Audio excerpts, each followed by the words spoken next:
Hello guys, আসসালামু আলাইকুম। It's me Anay, welcome to my blog. তো বিগত দিনে যারা আমার ভিডিওগুলো দেখেছেন জানতেন যে আমার মনটা একটু প্রচণ্ড পরিমাণে খারাপ ছিল, যেহেতু আমার কবুতর লোককে একটা ভাইরাস আক্রমণ করেছিল। প্রায় 60-65টা বাচ্চা নষ্ট হয়েছে, যে কারণে মন মেজাজ একবারই ভালো ছিল না। তো যাক, এখন আল্লাহর রহমতে সবকিছু সুস্থ হয়েছে। কিছু বাচ্চা আছে আর কিছু সিনিয়র কবুতর আছে, যেগুলো দিয়ে এই বছর চাইলে আমি একটু পাল্লা মাল্লা করতে পারবো, যদিও আগামী বছরের মতো যেমন পাল্লা করেছি ওইরকম করা পসিবল হবে না। তো নতুন কিছু কবুতর জোড়া দিলাম। তো সেই কবুতর গুলো আজকে একটু দেখানোর জন্য আপনাদের একটা ভিডিও করলাম। ফার্স্টে দেখাই আমার লোফটের আমার সবচেয়ে বিশ্বস্ত একটা কবুতর, ওকে দিয়ে। এই যে মাদিটা আমাদের ক্লাবের যে মাদার ইনটেক টুর্নামেন্ট হয়েছিল সেখান থেকে কাউন্ট হওয়া কবুতর। এটাকে আর আমি কোনোদিন পাল্লায় নামাবো না, ব্রিডার কবুতর বানিয়ে দিবে, এখনো সিল আছে শরীর। এটা আমার মাকড়া লাইনের কবুতর। আর এই কবুতরটার একটা ইতিহাস আছে, যে এই কবুতরটা যখন ছোট ছিল, আমি কয়েকদিন আগে একটা ফেসবুকে পোস্ট দিয়েছিলাম। তো যখন এই কবুতরটা ছোট ছিল, একবারে ছোট বাচ্চা ছিল, তখন এই কবুতরটাকে আমি আমাদের ক্লাবের 1 নম্বর ট্যাগটা পড়াই, এবং সবার সামনে যখন পড়াই, রাতে আরো সাথে 4-5 জন 7 জন মানুষ ছিল, সবার সামনে আমি বলেছিলাম যে এই বাচ্চাটা যদি আল্লাহ বাঁচিয়ে রাখে এবং টিকে উড়ে সুন্দর, তাহলে আমি যতই কন্ডিশন খারাপ হোক, মানে যদি অন্য কবুতর আমার ভালো থাকে তাও আমি ওকে দিবই থেকে। তো আমি আমার যেমন কথা দিয়েছিলাম সেরকম কথা অনুযায়ী আল্লাহ রাখছে ওকে। সুস্থ ছিল, ফিট ছিল, উঠতো ভালো।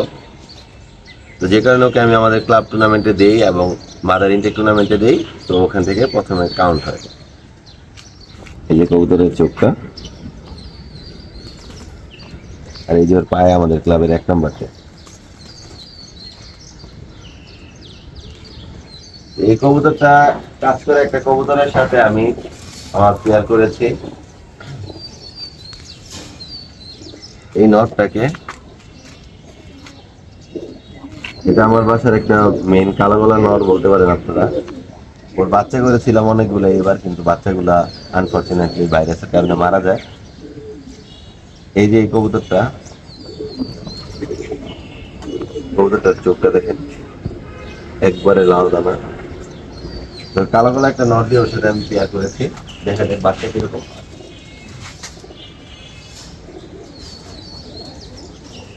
তো এই আর একটা কবুতর, এটাও আমার মাকড়া ব্লাডের একটা মাদি কবুতর। এই মাদি কবুতরটা মাকড়া ব্লাডের গত সিজনের সবচেয়ে ছোট বাচ্চা ছিল, সবচেয়ে ছোট বাচ্চা ছিল, যে কারণে ভাবছিলাম যে গত বছর ওকে পাল্লা দেওয়া হবে না। ওর থেকেও ছোট একটা ছিল, এটা তো বাচ্চা ছিল, এটা তো পাল্লা দেওয়ার ছিল না। বাট এ একবারে 10 কাউন্ট হয়েছিল মাত্র। তো এই অবস্থায় ওকে আমি মনে করেন 3 রোড পর্যন্ত নিয়েছি। মেঘনা রোডে নিয়েছি 35 কিলোমিটার। তারপরে আপনার এইদিকে মুন্সিগঞ্জ রোডে ঢুকালাম ওকে 31 কিলো। আর উত্তরবাড্ডা রোডে, মানে এয়ারপোর্ট রোডে ঢুকালাম আমি 29 কিলোমিটার। এই কবুতরগুলো কিন্তু আমার অনেক বিশ্বস্ত একটা লাইন। তো এই কবুতরের সাথে আমি দিয়েছি আমার উস্তাদ, ঢাকা সিটির ওয়ান অফ দ্য লিজেন্ডদের মধ্যে একজন, সাজ্জাদ ইকরাম। ওনার থেকে যে আমি বাচ্চাগুলো কালেক্ট করেছিলাম। এই নর আমার পাল্লা করা, এই নরের বাচ্চাও পাল্লা করা। এই নর কিন্তু আমি কালেক্ট করেছিলাম আমার উস্তাদের থেকে। এই নরটাকে দিয়ে আমি তৈরি করেছি ওকে। সবাই মাশাআল্লাহ বলতে ভুলবেন না, কারণ পশু পাখির মধ্যে নজর জিনিসটা একটু বেশি পড়ে, সবাই একটু মাশাআল্লাহ বলবেন। এই যে নটটা, এই নটটা কিন্তু সিলভার প্যাটার্নের। আর ওই নটটা, ওই বাচ্চা মাদিটা আমি করেছিলাম আপনার বাঘা কবুতর দিয়ে, যে কারণে ওর সাথে সিলভার দিয়েছি, তো গলার বানটা সুন্দর আছে। তারপরে এই যে আরেকটা মাদি, মাদি কবুতর এটা,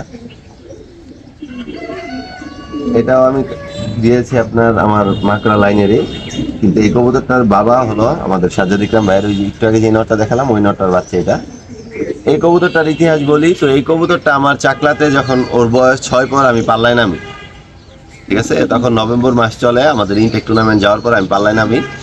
নামার পরবর্তীতে ও ফার্স্টের 2-3টা পাল্লাতে ওকে দেই নেই, ওকে রেখে দিয়েছিলাম পরবর্তীর জন্য, মানে এই বছরের জন্য ওকে রেখে দেওয়া হয়েছিল। তো যার পরে ওর পারফরমেন্স দেখে আমার মনে হলো যে না, ওকে পাল্লায় দেওয়া উচিত। তো ছোটোখাটো যে পাল্লাগুলো দিছি 2-1 কিলোর ভিতরে, ও এই পাল্লাগুলোতে যায় না। ওকে আমি ডিরেক্ট যখন আমার পাল্লা দিলাম, আমি 7 কিলো ওভার, 7 কিলো না আরো বেশি হবে, আইটি স্কুল নারায়ণগঞ্জ, আমার বাসা থেকে 8 কিলো 9 কিলোর মতো হবে। তো যখন এই পাল্লাটা দিই, তো ওকে আমি ওই পাল্লা থেকে শুরু করি। তো আল্লাহর রহমতে আর আমার বিশ্বাসের ও রেখেছে, এই কবুতরটা 3 রোড আল্লাহর রহমতে কমপ্লিট করেছে। কিন্তু আমি 5 রোডে গিয়েছিলাম, 3 রোডের পরে আমি মাকড়া গ্রুপ একটাও দেইনি। 3 রোডে ও গিয়েছে এবং ও প্রত্যেকটা পাল্লাতে এসেছে আপনার ভালো একটা নাম্বারিং এ, যেমন 3 নাম্বার 4 নাম্বার এসেছে। 6 পরের বাচ্চা, ওর পারফরমেন্স আল্লাহর রহমতে আমি খুব স্যাটিসফাই ছিলাম, যে কারণে আমি রেখে দিয়েছিলাম ওকে। পরবর্তীতে আর পাল্লা করা হয়নি। এই একটা মাদি, এই দেখেন এখন 1 দশক, এই যে ওর যে 10 নম্বর পটটা নতুন, কিছুদিন আগে 10 করে ওকে পেয়ার করে দিয়েছি আমি। ওকে পেয়ার করেছি, ওকে দিয়ে বাচ্চা কিছুই করবো না, জাস্ট 2 জোড়া ডিম পারবে বা 1 জোড়া ডিম পারবে, ওর ডিমগুলো আমি চালাই দিব কোনটার তলে। ওকে দিয়েছি আমি এই যে আমার উস্তাদের কবুতর, উস্তাদের রেসের গোড়া। এই কবুতরের কিন্তু অসংখ্য রেজাল্ট আছে, ওর নিজের অনেক বড় বড় গেম টুর্নামেন্টও কমপ্লিট করা। এই নটটার সাথে দিয়ে আমি করেছি, ওস্তাদ থেকে কালেক্ট করা এই নটটা আমার। এটা কিন্তু একটা বাঘা ছেপের কবুতর, সবুজ গলা।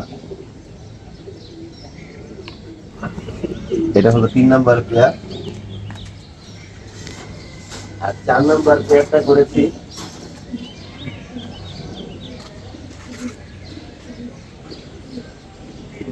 কবুতরটার পর কাটছি। কারণ আগে এই যে এই কবুতরটা আমাদের ঢাকা সিটির একজন লিজেন্ড, কিন্তু উনি এখন পৃথিবীতে নেই, সাত্তার কাকা, হাজি সাত্তার কাকা। ওনার কবুতর এটা, 51 কিলোমিটার বিটিএফসি, 2 সাইড কাউন্ট করা ছিল এই কবুতরটা। এটা আমি কালেক্ট করেছিলাম। এটা যারা আমার ভিডিও রেগুলারলি দেখেন, এটা কিন্তু আমাদের বাসায় প্রায় 1.5-2 বছর ধরেই আছে। ওর বাচ্চাও করেছি, ওর বাচ্চাও পাল্লা করেছিলাম। এই নটটার সাথে আমি একটা মাদি কালেক্ট করেছিলাম আমার ওস্তাদ থেকে, ওই মাদিটা দিয়ে পেয়ার করেছি। এই যে এই কবুতরটা আমার ওস্তাদ থেকে কালেক্ট করা ছিল, এই মাদিটা। এই মাদিটা নিয়ে আমি আজকে আপনাদের কিছু কবুতরের সিমটম বুঝাবো বা সিমটম দেখানোর ট্রাই করব। আগে এই মাদিটা দেখাই। এই যে মাদির চোখ,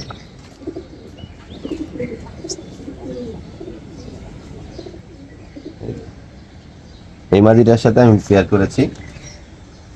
এই মাদিটা দিয়ে আপনাদের একটা জিনিস বুঝাতে যাচ্ছিলাম আমি, যে ইদানিং ফেসবুকে বা অনলাইনে অনেক ধরনের কন্ট্রোভার্সি চলছে, যেমন পাখি কবুতর নিয়ে বা আর্মি কবুতর নিয়ে বা পাল্লা লাইন নিয়ে, মূলত যে কথাটা। তো একটা কথা বলি, বড় কথা না বা ছোট কথা না, এটা একটা আপনাদের জন্য আমি ইনফরমেশন দেওয়ার ট্রাই করতেছি, যে একটা কবুতর যদি আপনাদের পাল্লা লাইন হয় বা একটা কবুতর যদি আপনারা বুঝেন পাল্লা লাইনে, তো ওই কবুতরটার দাম কি 1000 টাকা আপনি অনলাইনে এসে বিক্রি করবেন? বা ওই কবুতরটার দাম কি আপনি হাটে নিয়ে গেছেন, ওই কবুতরটা আপনি 500 টাকা বিক্রি করে এসে করবেন? একটা কবুতর আপনি অনলাইনে বই দিতেছেন 40 কিলো, 45 কিলো, 50 কিলো রেজাল্ট করা কবুতরটার দাম দিতেছেন 2000 টাকা। তো এইসব জিনিসগুলো থেকে বিরত থাকবেন। আবার অনেকে দেখতেছি চড়ুই পাখি, বাবু মাথা, বড় মাথা, শেপ, আবি জাবি অনেক কিছু বলতেছে, মানে যেগুলো দেখলে মেজাজটা এরকম গরম হয় বলার বাইরে। মানে সভ্যতার খাতিরে যে উল্টাপাল্টা কিছু কমেন্ট করতে পারি, যে এতটুকু আপনাদের বললাম। তো এই ছিল আজকে এই 4 জোড়া কবুতর দেখালাম আপনাদের। এই 4 জোড়া কবুতর কেমন হয়েছে সবাই কমেন্ট করে জানাবেন, এবং কবুতরগুলো দেখে অবশ্যই যদি ভালো লেগে থাকে একটাবার মাশাআল্লাহ কমেন্ট করে যাবেন, এবং আমাকে বেশি বেশি সাপোর্ট করবেন। এখন থেকে আবার রেগুলার ভিডিও করা শুরু করে দিব। তো যদি ভিডিওগুলো আমার ভালো লেগে থাকে অবশ্যই আমার চ্যানেলটা এবং আমার ফেসবুক পেজটা ফলো এবং সাবস্ক্রাইব করার মাধ্যমে আমার পাশে থাকবেন। তো আজকের মতো এখানে শেষ করছি। আল্লাহ হাফেজ।